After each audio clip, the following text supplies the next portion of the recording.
आज की वीडियो में हम बात करने वाले हैं दिल्ली सर्कल के पीएसए के 2024 के क्वेश्चन पेपर के रीजनिंग वाले पोर्शन की। तो चलिए वीडियो शुरू करते हैं। फर्स्ट क्वेश्चन है आज की वीडियो का, there is a certain relation between two given words on one side of and one word is given on the other side of, while other word is to be found from the given alternatives having the same relation with the word as the given pair of words bear. Choose the best alternative। यानी कि बोलने का मतलब है यहाँ पे हमारे पास दो शब्द दिए हुए हैं, एक शब्द इन डॉट्स के इस तरफ को है, दूसरा शब्द इन डॉट्स के दूसरी तरफ को है। अब इन दोनों के बीच में जो रिलेशन है उसी तरह का हमें एक ऐसा वर्ड ढूंढना है जो इस तरह के रिलेशन को बनाएगा। तो यहाँ पे दिया हुआ है हमारे पास फॉसिल्स जो होते हैं क्रिएचर्स के। फॉसिल्स क्या होते हैं? तो जो भी आप कह सकते हैं किसी भी जीवित जीव के भूवैज्ञानिक रूप से परिवर्तित अवशेष होते हैं, उसको हम क्या कहते हैं? फॉसिल्स कहते हैं। तो फॉसिल्स या जीवाश्म किसके हो जाएंगे? जीवों के। ठीक है, कोई भी आपका जीवित जीव है उसके भूवैज्ञानिक रूप से परिवर्तित अवशेष को हम क्या कहेंगे? फॉसिल्स कहेंगे। उसी तरह से जो मम्मीज होती हैं ये किसकी बनाई जाती हैं? ये तो आपने सुना ही होगा। यहाँ पे देखिए मिस्र वाले बनाते हैं, लेकिन इसका आंसर इजिप्ट नहीं होगा, इसका करेक्ट आंसर बी आएगा। वो किसकी मम्मीज बनाते हैं? ह्यूमन बींग्स की। कुछ मामलों में वो जानवरों की बनाते हैं, लेकिन जो मम्मीज होती हैं मोस्टली वो ह्यूमन बींग्स के लिए बनाई जाती हैं या ह्यूमन बींग्स की बनाई जाती हैं। बी ऑप्शन आपके पास करेक्ट आ जाएगी। नेक्स्ट क्वेश्चन है, the following question consist of two words each that have a certain relationship to each other followed by four lettered pair of words. Select the lettered pair that has the same relationship as the original pair of words. यहाँ पे दिया है iodine के लिए goitre या iodine के लिए दिया है घेंगा। अब इस तरह के रिलेशन वाला हमें और पेयर ढूंढना है, इनमें से कौन सा है। अब घेंगा किसकी कमी से होता है? गोइटर किसकी कमी से होता है? आयोडीन की कमी से होता है। इसका करेक्ट आंसर आपके पास ए आ जाएगा। डायबिटीज या मधुमेह किसकी कमी से होता है? इंसुलिन की कमी से होता है। चलिए नेक्स्ट क्वेश्चन देखते हैं। Choose the word which is different from the rest. वह शब्द चुने जो बाकियों से अलग है। मरकरी, वेनस, अर्थ, सन, इनमें से अलग कौन सा आ जाएगा? डी। ये सभी क्या है? ग्रह हैं, और ये क्या है? सूरज ग्रहों में नहीं गिना जाता है, इसलिए इसका करेक्ट आंसर डी आ जाएगा। क्वेश्चन नंबर 84 है, select the number that will come next in the following sequence. एक आपको श्रृंखला दे रखी है, आगे हमें बताना है कौन सा नंबर आएगा। श्रृंखला की बात करें 1, 2, 4, 7, 11, 16। नेक्स्ट हमें बताना है कौन सा नंबर आएगा। इन दोनों के बीच में +1। आगे चलते हैं +2। 4 में 3 जोड़ें 7 आ जाएगा +3। 7 में 4 जोड़ें 11 आ जाएगा। 11 में हम क्या जोड़ें? 5 जोड़ें 16 आ जाएगा। तो यहाँ पे +1, 2, 3, 4, 5 और इस तरह से आगे +6 हो जाएगा। और 16 और 6 कितने होते हैं? 22 होते हैं। ये ऑप्शन आपके पास करेक्ट आ जाएगी। नेक्स्ट क्वेश्चन चलते हैं। In the following question various terms of a letter series are given with one term missing as shown by question mark. Choose the missing term out of the given alternative. निम्नलिखित प्रश्न में एक अक्षर श्रृंखला के विभिन्न पद दिए हुए हैं जिनमें से एक पद लुप्त है जैसा कि क्वेश्चन मार्क द्वारा दर्शाया गया है। दिए गए विकल्पों में से लुप्त शब्द या जो मिसिंग अल्टरनेटिव है वो हमें बताना है। क्या दिया हुआ है? ए जेड, बी वाई, सी एक्स। नेक्स्ट हमें क्या बताना है? देखिए कैसे चला हुआ है, ए बी सी, और उसके बाद क्या आ जाएगा? हमारे पास डी आ जाएगा। अब सिर्फ डी ऑप्शन में ही हमारे पास डी लेटर दिया हुआ है, इसका मतलब इसकी करेक्ट ऑप्शन क्या आ जाएगी? डी। दूसरी तरफ चलते हैं, हमारे पास क्या दिया हुआ है? जेड के बाद बाई, बाई के बाद एक्स, एक्स के बाद क्या आ जाएगा? देखिए एक्स बाई जेड, यानी कि यहाँ पे क्या आ जाएगा? डब्ल्यू, डब्ल्यू एक्स बाई और जेड। इस तरह से सीक्वेंस बन जाएगी। डी ऑप्शन करेक्ट हो जाएगी। नेक्स्ट चलते हैं। क्वेश्चन नंबर 86 है, if in a certain language nature is coded as. Nature को क्या लिखा हुआ है? NATURE। नेचर के लिए क्या कोड लिखा हुआ है? MASUQUE। ई। हमें बताना है नेक्स्ट जो FAMINE लिखा है, FAMINE, इसके लिए क्या कोड बनेगा? तो देखिए m के बाद n आता है यानी कि यहाँ पे -1 है, इसमें 0 है, ठीक है, A लिखा है। s के बाद क्या आता है, t आता है, तो यहाँ पे -1, यहाँ पे 0। q के बाद r आता है, यहाँ पे -1 और यहाँ पे 0, यानी कि -1 0 -1 0 -1 0, इस तरह से ये कोड बनेगा। तो क्या बन जाएगा हमारे पास? सबसे पहले देखिए F-1 यानी कि इससे पीछे वाला कौन सा लेटर आ जाएगा आपके पास? ई आ जाएगा, ठीक है। और देखिए ई हमारे पास किस में है? सिर्फ डी में है, इसका मतलब इसका करेक्ट आंसर डी आ जाएगा। अगर आपके पास ज़्यादा टाइम ना हो तो इस तरह से डायरेक्ट आप देख सकते हैं, पूरा भी इसको देख सकते हैं। आगे क्या आएगा हमारे पास? ए, जो ऊपर है वही नीचे आएगा। फिर M-1 यानी कि यहाँ पे क्या आ जाएगा आपके पास? L के बाद M के बाद N, इस तरह से चलता है। फिर I एज इट इज़ आ जाएगा। फिर आगे चलते हैं, यहाँ पे M के बाद N आ जाएगा, इसी तरह से यहाँ पे लास्ट में E आ जाएगा। तो ये वाला यहाँ पे कोड बन जाएगा, डी ऑप्शन आपके पास करेक्ट हो जाएगी। नेक्स्ट क्वेश्चन है, pointing to a lady Suresh said she is the daughter of the woman who is the mother of the husband of my mother but is the relation of the lady to the Suresh. एक महिला की ओर इशारा करते हुए सुरेश ने कहा, वह उस महिला की बेटी है जो मेरे पति की माँ, मेरी माँ के पति की माँ है। उस महिला का सुरेश के साथ क्या रिश्ता है? अब सबसे पहले यहाँ पे हम सुरेश के बारे में लिख लेते हैं, जिसके बारे में है वो उसको लिख लिया।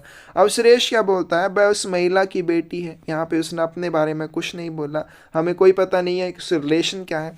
आगे चलते हैं, जो मेरी माँ के पति की माँ है। अब सुरेश यहाँ पे खुद के लिए बोलता है अपनी माँ, मेरी माँ, यानी कि सुरेश की जो माँ है इसके ऊपर वाली जनरेशन में आ जाएगी। ये क्या आ गई? सुरेश की मदर आ जाएगी। अब माँ के पति की बात कर रहा है, अब सुरेश अपनी माँ के पति की बात कर रहा है, तो मदर की सेम जनरेशन में आ जाएंगे। और ये क्या पति जो क्या हो जाएंगे? सुरेश के फादर हो जाएंगे। अब सुरेश अपनी माँ के पति के बारे में बोल रहा है, यानी कि सुरेश अपने फादर के बारे में बोल रहा है कि मेरे पिता की माँ है, यानी कि फादर की माँ इसकी अपर जनरेशन में चली जाएगी। आगे चलते हैं, अब सुरेश बोलता है she is the daughter of the woman. अब इस महिला के बारे में बोला, अब सुरेश जिस महिला की तरफ इशारा कर रहा है वो महिला इस महिला की बेटी है। अब इस महिला की बेटी फिर से इसकी नीचे वाली जनरेशन में आ जाएगी, कि इसकी डॉटर हो जाएगी। अब इन दोनों में क्या रिलेशन हो जाएगा? सुरेश के पिता और उस महिला की बेटी, यानी कि सुरेश की माँ की बेटी के साथ इसका क्या रिश्ता हो जाएगा? ये दोनों आपस में क्या हो जाएंगे? भाई और बहन हो जाएंगे।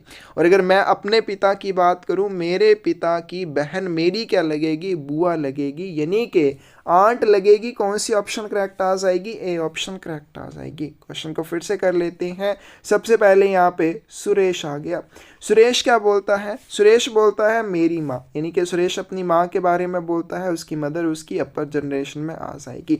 माँ के पति की बात करता है तो माँ के पति उनकी सेम जनरेशन में चले जाएंगे। और ये जो व्यक्ति के बारे में सुरेश ने बोला, ये सुरेश के क्या हो जाएंगे? पिता हो जाएंगे।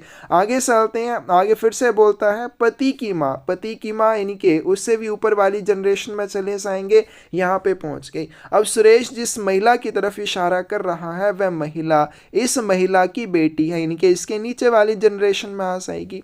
अब देखिए ये क्या हो जाएंगे? जो मेरी मम्मी की बेटी होगी वो मेरी क्या लगेगी? बहन लगेगी, यानी कि सुरेश के पिता और जिस महिला की तरफ वो इशारा करता है आपस में भाई बहन है। सुरेश के पिता की बहन सुरेश की क्या लगेगी? बुआ लगेगी, आंट लगेगी। 87 की ए ऑप्शन करेक्ट आ जाएगी। आगे चलते हैं, किशोर बाग्स 10 kilometre towards north, then he walked 6 kilometer towards the south, then he walks 3 kilometer towards east. How far and in which direction is he with reference to his starting point? किशोर उत्तर की ओर 10 kilometre चलता है, फिर वह दक्षिण की ओर 6 kilometre चलता है, फिर वह पूर्व की ओर 3 किलोमीटर चलता है। वह अपने शुरुआती बिंदु के संदर्भ में कितनी दूर और किस दिशा में है? सबसे पहले डायरेक्शंस को यहाँ पे ड्रॉ कर लेते हैं। तो ये मैंने डायरेक्शंस यहाँ पे बना दी हैं। ये ईस्ट आ जाएगी, ये वेस्ट आ जाएगी, ये नॉर्थ डायरेक्शन है और ये साउथ डायरेक्शन है। अब कोई भी व्यक्ति अगर चलना शुरू करेगा तो यहाँ पे वो खड़ा होगा। अब यहाँ पे खड़ा होके क्या करता है, नॉर्थ की तरफ 10 किलोमीटर चलता है, यानी कि वो इस डायरेक्शन में ऊपर वाली तरफ 10 किलोमीटर चलता है। यानी कि 10 किलोमीटर चलने के बाद मान लीजिए यहाँ से चला और यहाँ से चला और यहाँ पे पहुँच गया। फिर यहाँ से क्या करता है, यहाँ पर पहुँचने के बाद वो साउथ की तरफ चलता है 6 किलोमीटर। अब वो ऊपर वाली डायरेक्शन में पहले 10 किलोमीटर गया, फिर यहाँ से नीचे वाली डायरेक्शन यानी कि साउथ वाली डायरेक्शन यानी कि नीचे वाली डायरेक्शन में 6 किलोमीटर आता है। अब वो 6 किलोमीटर वापस आएगा तो यहाँ जैसे कहीं पहुँचेगा, यानी कि ये क्या हो जाएगा, 6 किलोमीटर हो जाएगा। और ये टोटल कितना हो जाएगा, यहाँ से लेकर यहाँ 10 किलोमीटर हो जाएगा। अब जब वो इस बिंदु पर पहुंच जाता है, 3 किलोमीटर ईस्ट डायरेक्शन में चलता है, यानी कि वो 3 किलोमीटर अब इस वाली डायरेक्शन में चलता है। हमें क्या बताना है, शुरुआत में वो यहाँ पर था, अब यहाँ से वो यहाँ पहुँच गया, इस वाले बिंदु पर पहुँच गया, तो इस वाले बिंदु पर पहुँचा कौन सी डायरेक्शन में है और शुरुआती बिंदु से कितनी दूरी पर है। तो यहाँ से हम इसको काउंट कर लेंगे। सबसे पहले देखिए वो क्या हुआ, नॉर्थ वाली डायरेक्शन में 10 किलोमीटर गया, फिर वापस आता है साउथ वाली डायरेक्शन में कितने, 6 किलोमीटर, यानी कि इस वाले बिंदु के बीच में टोटल का डिस्टेंस कितना आ जाएगा, 10 - 6 4 किलोमीटर आ जाएगा। और यहाँ से लेकर यहाँ तक 3 किलोमीटर का डिस्टेंस है। यहाँ से लेकर यहाँ तक का डिस्टेंस हमें फाइंड आउट करना है। इसको हम O मान लेते हैं, इसको A और इसको हम B मान लेते हैं। तो इसका क्या फॉर्मूला होता है, OA square is equal to OB square plus AB square. तो OA हमारे पास एज इट इज आ जाएगा इज इक्वल टू OB का स्क्वायर कितना हो जाएगा, OB का स्क्वायर हो जाएगा 4 का स्क्वायर, प्लस बात करें AB का स्क्वायर 3 किलोमीटर है तो 3 का स्क्वायर हो जाएगा, 4 चौके 16, 16 + 9 कितने हो जाएंगे, 25 हो जाएंगे। और यहाँ से हम OA निकाल सकते हैं, OA क्या आ जाएगा, √25 आ जाएगा, जो कि कितना आ जाएगा, 5 किलोमीटर हो जाएगा। तो यह शुरुआत के बिंदु से 5 किलोमीटर की दूरी पर है और कौन सी डायरेक्शन है, नॉर्थ ईस्ट डायरेक्शन है। कौन सी ऑप्शन करेक्ट आ जाएगी, 88 की सी ऑप्शन करेक्ट आ जाएगी। शुरुआती बिंदु से 5 किलोमीटर की दूरी पर है और कौन सी डायरेक्शन में, नॉर्थ ईस्ट डायरेक्शन में है। नेक्स्ट चलते हैं, नेक्स्ट क्वेश्चन है, how many sevens immediately preceded by 6 but not immediately followed by 4 are there in the following series. निम्नलिखित श्रृंखला में ऐसे कितने 7 हैं जिनके ठीक पहले 6 हैं लेकिन ठीक बाद में 4 नहीं है। तो सबसे पहले यहाँ पे हमसे किस चीज़ के बारे में बोला गया है, इस श्रृंखला में ऐसे कितने 7 हैं। सबसे पहले हम 7 देख लेते हैं कितने हैं। एक 7 ये है, दूसरा 7 ये, 3 7, ये चौथा, ये 5वां, ये छठा, ये 7वां। आगे चलते हैं, जिनके ठीक पहले 6 है। अब हमें ऐसे 7 लेने हैं जिनके ठीक पहले 6 होना चाहिए। अब इसके पहले कुछ भी नहीं है, इसके पहले 2 है, इसके पहले 6 है तो एक ये आ जाएगा, इसके पहले 5 है तो ये भी नहीं आएगा। अब इस 7 के पहले भी 6 है तो एक ये आ जाएगा, इसके पहले भी 6 है तो एक ये आ जाएगा। अब हमारे पास 3 ऐसे 7 हैं जिनके पहले 6 है लेकिन बाद में 4 नहीं होना चाहिए। अब इसके बाद में 5 है, इसका मतलब एक पेयर हमारे पास ये बन गया। अब इसके बाद चलते हैं, इसके बाद 2 है, 4 नहीं है तो एक पेयर ये बन जाता है। इसके बाद हमारे पास 4 है तो इसको हमने काउंट नहीं करना है। तो ले देकर हमारे पास इसमें 2 ऐसे 7 हैं जिनके तुरंत बाद 4 नहीं है और पहले 6 है। तो 89 की सही ऑप्शन आपके पास क्या आ जाएगी, बी आ जाएगी। नेक्स्ट क्वेश्चन चलते हैं, in the examination hall you find that the question paper is too tough to be answered satisfactorily by you. The best thing to do for you in is to। तो एक परीक्षा hall में आप बैठे हैं, जैसा आमतौर पर होता है, आपको प्रश्न पत्र बहुत ज़्यादा मुश्किल लग रहा है और आप उसके संतोषजनक उत्तर नहीं दे पा रहे हैं, तो आप वहाँ पर बैठकर क्या करेंगे? तो क्या करेंगे, आप परीक्षक को बताएंगे कि प्रश्न पाठ्यक्रम से बाहर है, या फिर जो वहाँ पर बैठे हुए अन्य स्टूडेंट्स हैं उनको भड़काएंगे कि चलो बाहर चलते हैं, हमने एग्ज़ाम नहीं देना है, या अपने पड़ोसी से आप पूछताछ करने की कोशिश करेंगे, नकल मारने की कोशिश करेंगे, या फिर जितना संभव हो सकेगा ठंडा दिमाग रख के प्रश्नों को हल करने का प्रयास करेंगे। करेक्ट आंसर क्या आ जाएगा? डी आ जाएगा। इसके अलावा तो हम वैसे भी कुछ नहीं कर पाएंगे। तो इसकी सही ऑप्शन डी हो जाएगी। आप ठंडे दिमाग से उन क्वेश्चंस को हल करने का प्रयास करेंगे। क्वेश्चन नंबर 91 है, the following question consist of some problem figures followed by other figures marked first, second, 3, 4 called the answer figures.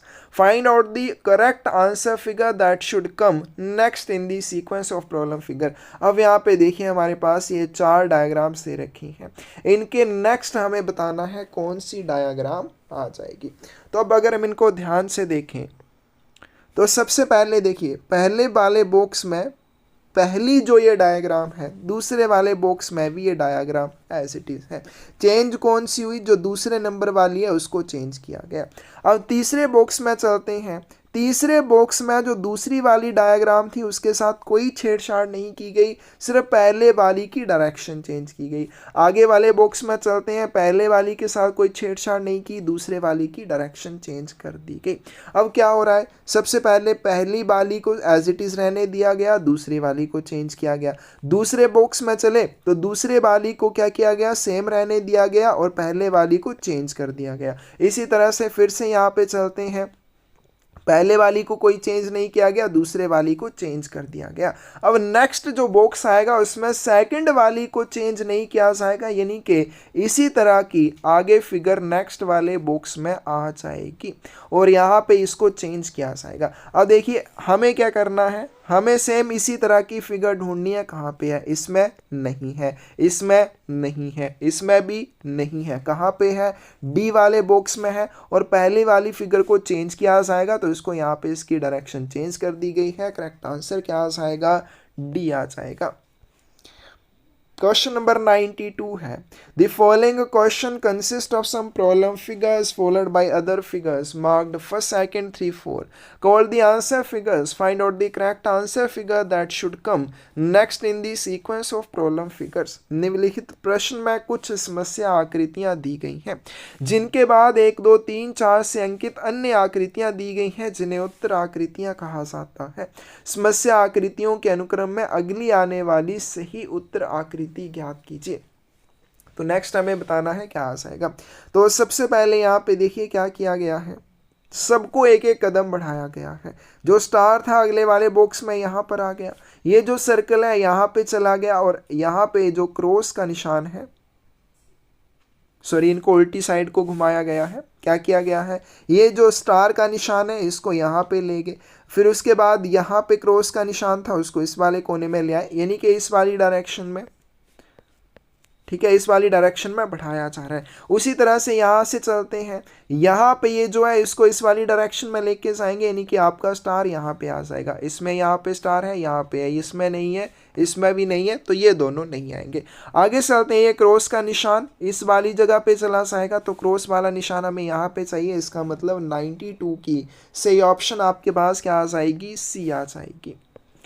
Question number 93, find the answer figure which includes the question figure. आकृति ज्ञात कीजिए जिसमें प्रश्न आकृति भी शामिल हो। तो हमें ये वाला ढूंढना है किसमें है, तो इसका करेक्ट आंसर आपके पास डी आ जाएगा। तो कहाँ पे है ये वाला, इसको ढूंढ लेते हैं। यहाँ से लेकर यहाँ तक चलते हैं, ठीक है, उसके बाद यहाँ से लेकर यहाँ तक चलें तो एक हमारे पास ऊपर की तरफ को ये लाइन बन गई, और यहाँ से लेकर यहाँ तक चलें तो इस तरह से हमारे पास ये भी बन रहा है। तो इसी तरह की हमारे पास क्वेश्चन फिगर दी हुई है, तो इसका करेक्ट आंसर डी आ जाएगा। नेक्स्ट आते हैं question number 94, from the given answer figures find that answer figure which will replace the question mark in the question figure. दी गई उत्तर आकृतियों में से वह उत्तर आकृति ज्ञात कीजिए जो प्रश्न आकृति में प्रश्न चिन्ह के स्थान पर आएगी। सबसे पहले यहाँ पे देखिए कि ट्राइंगल है, ट्राइंगल के बीच इस तरह से 3 लाइन्स लगा दी। उसी तरह से एक सर्कल है, इसके बीच में भी 3 लाइन लगाई जाएंगी, एक इस तरह से सीधी और 2 इस तरह से क्रॉस करती हुई। कौन सी ऑप्शन करेक्ट आ जाएगी हमारे पास? सी ऑप्शन 94 की करेक्ट आ जाएगी। नेक्स्ट क्वेश्चन है, how many straight lines are there in the following figure? निम्नलिखित आकृति में कितनी सीधी रेखाएं हैं? तो किस तरह से काउंट करना है? पहले एक डायरेक्शन वाली लाइंस काउंट कर लीजिए, 2 3 4। उसी तरह से दूसरी वाली डायरेक्शन की लाइंस को काउंट कर लीजिए, 1 2 3 और 4। फिर उसके बाद इस वाली डायरेक्शन की 1 2 3 4। तो यहाँ पे टोटल 12 आ रही हैं। ऑप्शंस में नहीं दे रखा है, इसको एक बार क्रॉस चेक कर लेंगे। आगे चलते हैं, क्वेश्चन नंबर 96 है, in the following question which answer figure will complete the question figure? तो हमें बताना है इसमें कौन सी ऐसी फिगर आएगी जो क्वेश्चन वाल को कंप्लीट कर सके। तो सबसे पहले देखिए हमारे पास ये तो नहीं आएगी क्योंकि ये तो उल्टी साइड को है। आगे चलते हैं, ये भी हो सकती है, ये भी और ये भी हो सकती है क्योंकि यहाँ पे हमें छोटी ट्राइंगल चाहिए। नेक्स्ट चलते हैं, नेक्स्ट वाली में यहाँ पे देखिए, यहाँ पे एक जो लाइन होनी चाहिए वो यहाँ पर नहीं है, तो इसका मतलब ये नहीं होगी। अब ये भी हो सकती है और ये भी हो सकती है क्योंकि यहाँ पर ये लाइन है। नेक्स्ट चलते हैं, तीसरे वाले बॉक्स में भी एक लाइन है यहाँ पे, तो ये तो हमने पहले ही कैंसिल कर दिया। अब यहाँ पे देखिए इसमें कोई लाइन नहीं है लेकिन इसमें ये लाइन है, इसका मतलब इसका करेक्ट आंसर आपके पास क्या आ जाएगा? सी आ जाएगा। नेक्स्ट क्वेश्चन चलते हैं, question number 97, select a suitable figure from the 4 alternatives that would complete the figure matrix. 4 विकल्पों में से एक उपयुक्त आकृति का चयन करें जो आकृति मैट्रिक्स को पूरा करेगी। अब यहाँ पे देखिए एक स्टार है, उसके साथ एक सर्कल है, फिर 2 सर्कल हुए, फिर 3 सर्कल हुए। उसी तरह से एक सर्कल है, उसके साथ छोटे एक सर्कल, 2 सर्कल, 3 सर्कल। अब एक यहाँ पे रेक्टेंगल है, उसके साथ एक छोटी रेक्टेंगल, फिर 2 छोटी रेक्टेंगल और यहाँ पे 3 छोटी रेक्टेंगल आ जाएंगी। तो 97 की कौन सी ऑप्शन करेक्ट आ जाएगी? ए ऑप्शन करेक्ट आ जाएगी। क्वेश्चन नंबर 98 है, which number is in opposite plane of 2? कौन सी संख्या 2 के विपरीत हो जाएगी? तो यहाँ पे कौन सी संख्या आएगी? तो सबसे पहले देखिए यहाँ पे 3, यहाँ पे 3, यहाँ पे 5, यहाँ पे 5। तो इसका मतलब ये दोनों एक दूसरे के क्या हो जाएंगे? अपोजिट हो जाएंगे। तो हमें पूछा है 2 के अपोजिट कौन सा हो जाएगा? ए। तो 98 की ए ऑप्शन आपके पास करेक्ट आ जाएगी। क्वेश्चन नंबर 99 है, from the following answer figures find that answer figure which will replace the question mark. दी गई उत्तर आकृतियों में से वह आकृति ज्ञात कीजिए जो क्वेश्चन मार्क को रिप्लेस करेगी। अब यहाँ पे देखिए, यहाँ पे ये डॉट थे, यहाँ पे इस वाली डायरेक्शन में एक नीचे चले गए, फिर उसके बाद यानी कि इस वाली डायरेक्शन में एक एक कदम ये आगे बढ़ते जा रहे हैं। अब यहाँ पे फाइनल पहुँचे तो नेक्स्ट वाले सर्कल में ये 2 डॉट यहाँ पे आ जाएंगे। तो यहाँ पे ये 2 डॉट कहाँ पे हैं? पहले वाली फिगर में है, सिर्फ ए में ही है, बाकी किसी में नहीं है। तो इसका मतलब इसका करेक्ट आंसर आपके पास क्या आ जाएगा? ए आ जाएगा। और लास्ट क्वेश्चन आज की वीडियो का, from the given answer figures find that answer figure which will replace the question mark in the question figure. दी गई उत्तर आकृतियों में से वह उत्तर आकृति ज्ञात कीजिए जो प्रश्न आकृति में प्रश्न चिन्ह के स्थान पर आएगी। तो यहाँ पे हमें बताना है क्वेश्चन मार्क की जगह पे क्या आ जाएगा। अब यहाँ पे देखिए एक आपके पास डॉट है, ये डॉट क्या हुआ? पहले में ये क्या हुआ? सिर्फ एक कदम छोड़ के आगे गया। फिर यहाँ पे अगर बात करें, ये डॉट 2 कदम छोड़कर यहाँ पर पहुँच गया। फिर ये डॉट 1 2 3 कदम छोड़कर यहाँ पर पहुँच गया। अब ये 4 कदम छोड़ेगा, 1 2 3 4, और कहाँ पे पहुँच जाएगा? यहाँ पे। और यहाँ पे ये डॉट किस में है? डी में है। तो इसका मतलब इसका करेक्ट आंसर डी आ जाएगा। तो ये था हमारे पास दिल्ली सर्कल का पीएसए का 2024 का क्वेश्चन पेपर, उसका रीजनिंग वाला पोर्शन। किसी भी क्वेश्चन में डाउट हो कमेंट सेक्शन में आप पूछ सकते हैं। इसके अलावा पर्यावरण को बचाने के लिए हमने ज़्यादा से ज़्यादा पौधे लगाने की एक मुहिम शुरू की है। अगर आप भी उस जर्नी में हमारे साथ जुड़ना चाहते हैं, डिस्क्रिप्शन में चैनल का आपको एक लिंक मिल जाएगा, उस चैनल को सब्सक्राइब करके आप हमारे साथ जुड़ सकते हैं। ज़्यादा से ज़्यादा पौधे लगाने के लिए हमें मोटिवेट कर सकते हैं। धन्यवाद।